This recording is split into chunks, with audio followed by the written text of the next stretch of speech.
So, this week in the Sacred Gathering, we are going to look at one of my favorite stories from the Old Testament. This is the story out of 1 Samuel chapter 3 of Samuel being called by God when he's a little boy. So, it's not just a favorite story of mine, it's one that I think a lot of people like to look at when they're kind of discerning God's call in their life, when they're thinking through what God might want from them. And I think this is both a legitimate use and one I think we need to be a little cautious about.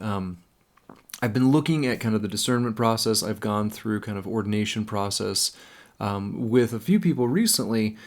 And I think something we need to remember is a lot of the time the way we approach discernment and the language around calling right now has to do with like identifying what are some of our gifts, what are some of our passions, and in what ways can God use those? What's a good fit for those gifts and passions? And I would say that is a very legitimate thing we should be doing. We should be recognizing how God has made us. We should be trying to look for the best and maybe best fit ways to serve, etc.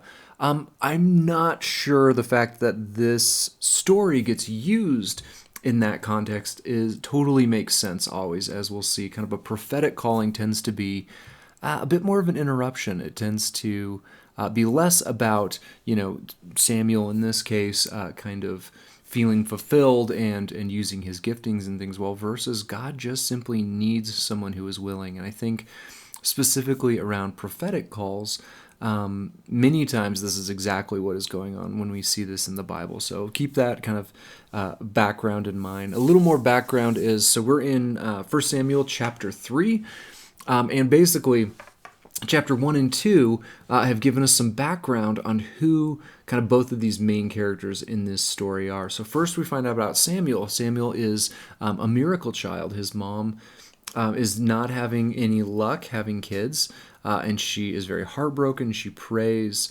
and offers to God almost a deal. Says, hey, if this little boy ever happens, I'm going to dedicate him to you. And so that in fact does happen. She becomes pregnant. And Samuel is given in service to God's temple. So she comes and sees him every year. She takes care of him. But even since he's little, Samuel is starting to grow up kind of in the temple as someone who's just there to serve. And I have no doubt he knows that there is God's intervention even in his very birth. The fact that he was prayed for and dreamed of and has come. We also know something about Eli. The whole of chapter 2 is basically talking about Eli, who's not just the head priest, he's also a judge, so he's a political figure and a religious figure at the time, and basically all we know about Eli is that he's kind of a failure. He seems to have a good heart. I think we can say that from the stuff we see him, but he's a weak leader.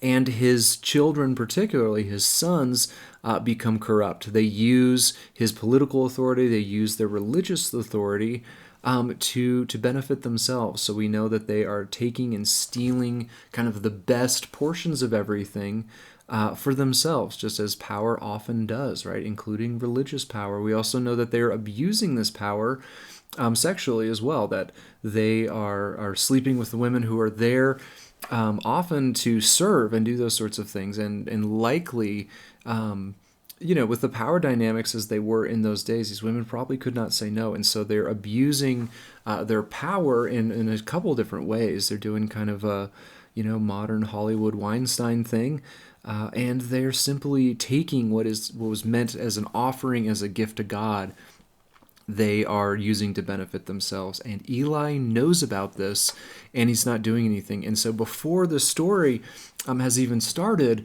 we are told that he is challenged by a different unnamed prophet and saying, why are you honoring your sons? Why are you allowing them to kind of benefit and abuse my name in front of people, so people associate religion with opportunism, a problem that has always plagued power and religion together. And so this is the context. We've got this miracle child who is kind of just humbly serving at the temple, and then we've got this old man who is kind of weak and who has been challenged for his unwillingness to do what is right because he chooses to do what is easy instead. And so that's some of the background on this kind of beloved favorite story that I think gives it a little bit more of a darker edge. So let's read this. We're in 1 Samuel chapter 3, and I'm going to read the whole chapter, verses 1 through 20. Now the boy Samuel was serving the Lord under Eli. The Lord's word was rare in that time, and visions weren't widely known. One day Eli, whose eyes had grown so weak he was unable to see, was lying down in his room. God's lamp hadn't gone out yet, and Samuel was lying down in the Lord's temple, where God's chest was. The Lord called to Samuel. "I'm here," he said. So Samuel hurried to Eli and said, "I'm here, you called me?" "I didn't call you," Eli replied. "Go lie down." So he did. And again the Lord called Samuel. So Samuel got up, went to Eli, and said, "I'm here, you called me?" "I didn't call my son," Eli replied. "Go lie down." Now Samuel didn't yet know the Lord, and the Lord's word hadn't yet been revealed to him. A third time the Lord called to Samuel. He got up, went to Eli, and said, "I'm here, you called me?" Then Eli realized it was the Lord who was calling the boy. So Eli said to Samuel, "Go lie down. If he calls you, say, 'Speak, Lord. Your servant is listening.'" So Samuel went and lay down where he'd been. Then the Lord came and stood there, calling just as before, "Samuel, Samuel." And Samuel said, "Speak, your servant is listening." The Lord said to Samuel, "I am about to do something in Israel that will make the ears of all who hear it tingle. On that day I will bring to pass against Eli everything I said against his household, every last bit of it. I told him that I would punish his family forever because of the wrongdoing he knew about, how his sons were cursing God, but he wouldn't stop them. Because of that, I swore about Eli's household that his family's wrongdoing will never be reconciled by sacrifice or by offering." Samuel lay there until morning, then opened the doors of the Lord's house. Samuel was afraid to tell the vision to Eli. But Eli called Samuel, saying, "Samuel, my son." "I'm here," Samuel said. "What did he say to you?" Eli asked. "Don't hide anything from me. May God deal harshly with you and worse still, if you hide from me a single word from everything he said to you." So Samuel told him everything and hid nothing from him. "He is the Lord," Eli said. "He will do as he pleases." So Samuel grew up, and the Lord was with him, not allowing any of his words to fail.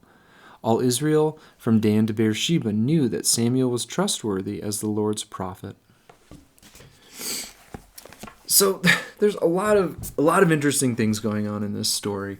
One, I think, is the setting. So the setting is telling us just a little bit about kind of the religious world that this story happens in, but I think it's one in which we would feel very familiar. I think there's a lot of parallels, especially if we look at this. And yes, it is just describing the setting and some of the things going on, but the words, I think, are very specifically chosen to give a very certain feel and to bring out some things. So, okay, the boy Samuel was serving under the Lord. The Lord's word was rare at that time, and visions weren't widely known. So I think that is very much the world we find ourselves in. I don't think most of us have an expectation of hearing directly from God. And I think there's some good reasons, and I think there's some bad reasons for that. But I think the traditions are going on. People are talking to one another. We are trying to remain faithful, just as they were there. And yet this is kind of the expectation. Again, there's a bit of irony that people are caught off guard, that Samuel and Eli are caught off guard by the fact that God is speaking in his own temple, right? Maybe we should think that that's a thing. But anyway, the Lord's word was rare at that time, and visions weren't widely known. And one day, Eli, whose eyes had grown so weak he was unable to see. Again, one of John and the gospel writers' favorite metaphors particularly, but the Old Testament likes to use this a lot too, of blindness, of the inability to see as both insight, not just physical sight, right? Eli representing, I think, the priests, right? The religious types, those who should get it, and yet his eyes have grown dim physically in the story, but it's not really that important of a detail. So maybe we're meant to notice, maybe the institutions, maybe those who were supposed to be best attuned to God's voice and insight, eyesight has gone a little dim. Insight has gone a little dim. And so, we're next told that it's dark. It's a dark place, both to Eli and to everyone else. when we're told that God's lamp hadn't gone out yet, and that would not go out until the morning. So just that is one way of telling us it's night. And yet, I think that there's something symbolic in that as well. It is dark, and yet God's light has not gone out. And we're about to see the fact, despite the fact that insight seems rare, that people are not listening or expecting vision or words from God, and yet God's light has not gone out.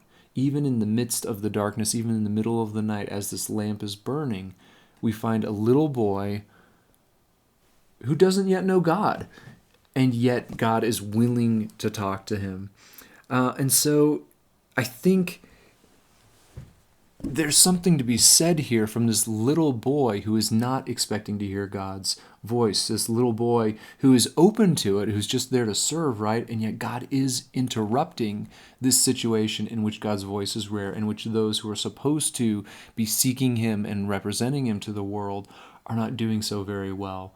And yet God is able to break in on this and start crafting kind of a new way of doing things, a new way of speaking and being him in this little boy who, it says, doesn't know him yet. And I wonder if there isn't something there about God being able to break in even on those who don't know him yet as an interruption. Another kind of interesting thing about Samuel in this story is it's very different than, say, Isaiah's or Jeremiah's or Ezekiel's prophetic calls, all of which God kind of grabs them by the scruff of the neck and says, hey, I got work for you to do, right? Paul in the New Testament's another example. And here God is interrupting, but he doesn't even tell him to go share this message, right?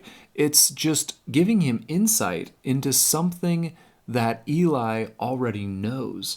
And then we see in the story that Eli has to seek out the message. He's not given this message for the sake of telling it. In that sense, it's not a totally prophetic message. It is maybe one intended to help Samuel have that insight that seems to be lacking in Eli. And yet, it's also one that Eli chooses to seek out. He knows God has spoken. He probably knows it's not really going to be good news. It ends up being a confirmation of stuff he already knows. And yet he is willing to submit to God, even if he isn't willing to do the hard work of challenging his sons and some of that injustice. And so I think all of this sets us up for kind of an age of transition, right? We know that the story will skip ahead in a lot of ways. We'll hear a few more stories about Samuel, but really the big work that he is going to be doing, that God is preparing him for, is he is going to transition from these judges, these kind of religious whatever leaders, right? The judges are all over the place. Some of them are political, some of them are religious, and God is working his way towards the kingship, which is going to culminate in David, which is going to ultimately culminate in David's descendant, in God himself coming among them. But this is a new stage. And so as this time of transition comes, I think we can see a lot of things maybe parallel to our own time. And so I was kind of surprised as I was looking through my own thoughts on this, as I was trying to write this down, rather than come to some kind of a conclusion, hey, maybe we should, or this is what I think God is saying to us. I realized all the ambiguity in this story, all the oddities of the story, simply leave me with a lot of questions. And so I'm going to end this by just simply sharing some of those questions, and maybe we can figure some of this stuff out together on Sunday. And so, some of the things we can maybe learn from this is, if we are in an age of transition, which I would argue very strongly we are culturally, the church has a very different role in culture than it did even when I was growing up, and definitely when some other older folks in our community were growing up, right? We are transitioning to a new role. I don't think that the lamp has gone out all the same. It's a transition. It's going to look very different, just like it will during Samuel's lifetime, but that doesn't mean God is not working and things aren't there. And yet, I think sometimes for a transition and for something new to come about, like Eli is being challenged on here, I think sometimes we need to just frankly acknowledge some of the things that were wrong and need to be put down before we can transition to a new era? What are some of those wrongs that might be there? Do we recognize in this story that God might be speaking to people who don't know him yet? He's maybe not talking to those who are expectant. He's maybe not talking to the old religious types like Eli and his priestly class, or those of us who've grown up around churches. Do we acknowledge, will we praise God if he is speaking to people who don't know him yet? Are we willing to listen and hear and learn new things if God is speaking to those that we consider outsiders, or maybe not correct theologically in some way, shape, or form? I don't know. These are actual questions for me. The call, as I said earlier, the call to be a prophet is almost always the call to be an outsider. You didn't need a special call from God to be a priest or a good religious person. You needed a call from God to speak directly for him, and they were almost always people who were coming from the outside, had that perspective, and were rejected, right? Again, that's why I struggle a little bit with using this story when we're talking about some of our own discernment and how we are going to use our own gifts. It is people grabbed by the scruff of the neck by God, called to be outsiders and share that perspective, because those of us at the core need to hear this from outsiders so much of the time. So are we willing to be that person if we feel like God is going to interrupt and call? Are we willing to say yes if he decides to make us outsiders and ask us to say things that are uncomfortable and won't want to be said, rather than getting to fulfill what we feel like are our gifts or what we feel like are our passions? I hope those things are part of following God and that we can use them well. But if God needs us to be doing something different, how willing are we to do that? My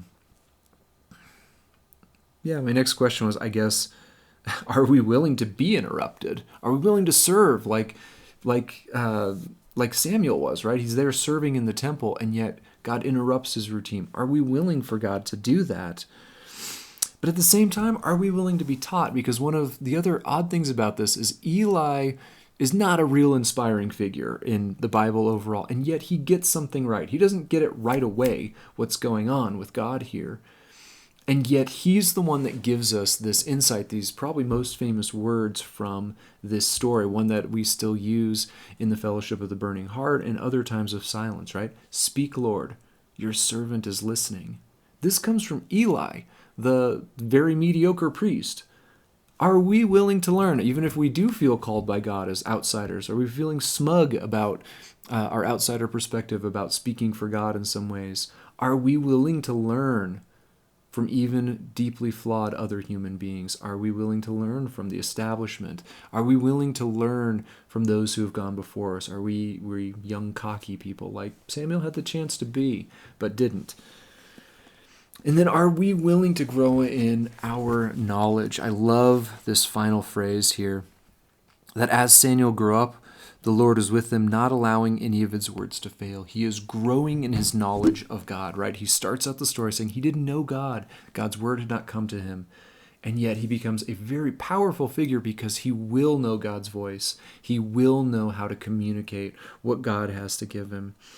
And so are we willing to be changed? Are we willing to grow into something, even if it is something new, even if it's something that doesn't look at all like we expected, even if it means God is transitioning out of some of the things we may like and enjoy? I don't know. I was left in this passage that I love the idea of God calling this little boy of this very flawed priest together, stumbling towards what God is up to and bringing about something new. Can that be a description of us? Who are we in this story? Are we willing to listen? Are we willing to say, speak, Lord? Your servants are listening. Even if he says things that aren't necessarily what we want to hear. Speak, Lord. Your servants are listening. We will hear and obey.